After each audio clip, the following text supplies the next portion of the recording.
I'm not okay, and that's not okay. My truth is that I've not been looking at the hard facts in my life, or I've spent too long in my life ignoring them, not facing up to them, not facing them head on.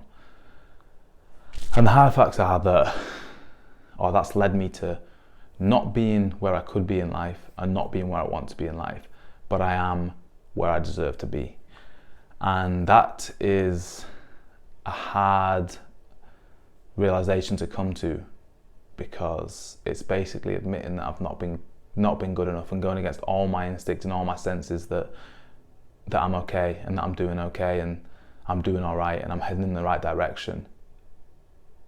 But I realized that because I've not been putting in the hard work every day, which is being true to yourself, not lying and facing the hard facts and trying to do something about them, because listen, you can't have everything.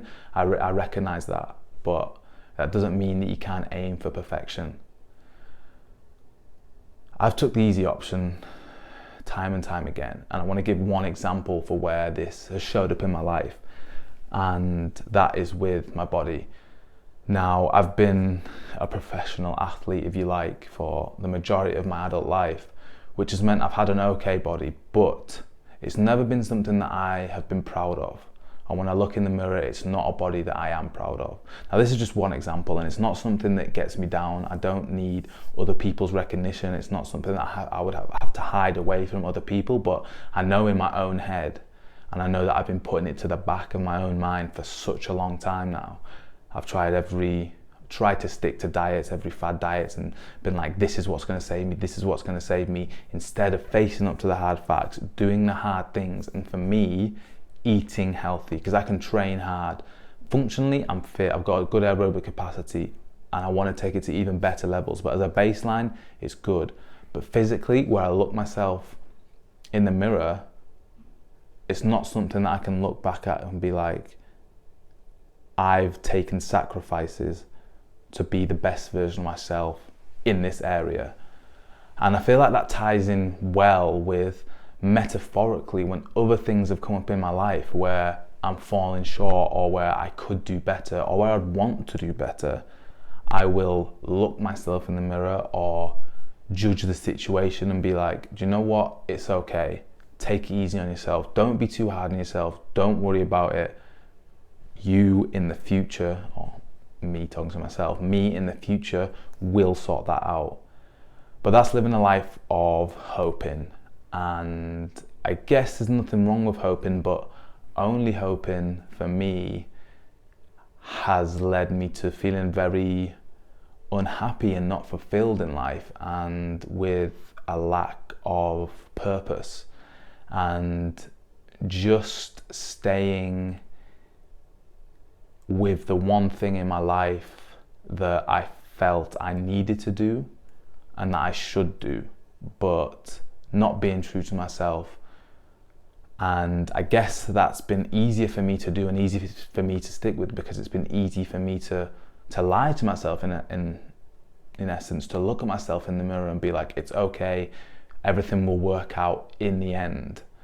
And the only times I can look back in my life and realize when I'm truly fulfilled and when I'm feeling good about myself is not when I have something that I've aimed for and I've got, but when I'm working towards something and I know that I'm giving everything has aligned for me to work towards that goal in the most efficient, effective way. It then becomes enjoyable.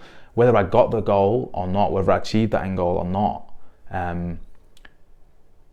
that has not been what has brought me the most fulfillment and the most joy out of life. It has been working towards something that I need, or what would be good for me, not opposed to what I want. I feel like I have personally been conditioned, and I know we all consume the same sort of things, but I personally have been conditioned to go after things that you want, have the material things, have the flashy things, have the things that look good, as opposed to actually stopping and considering what is good for me.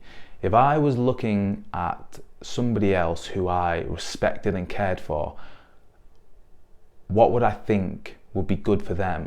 Then had to flip that onto myself, so kind of separate away from my own personal being and look back on myself and be like, as someone who respects me, what would be good for me?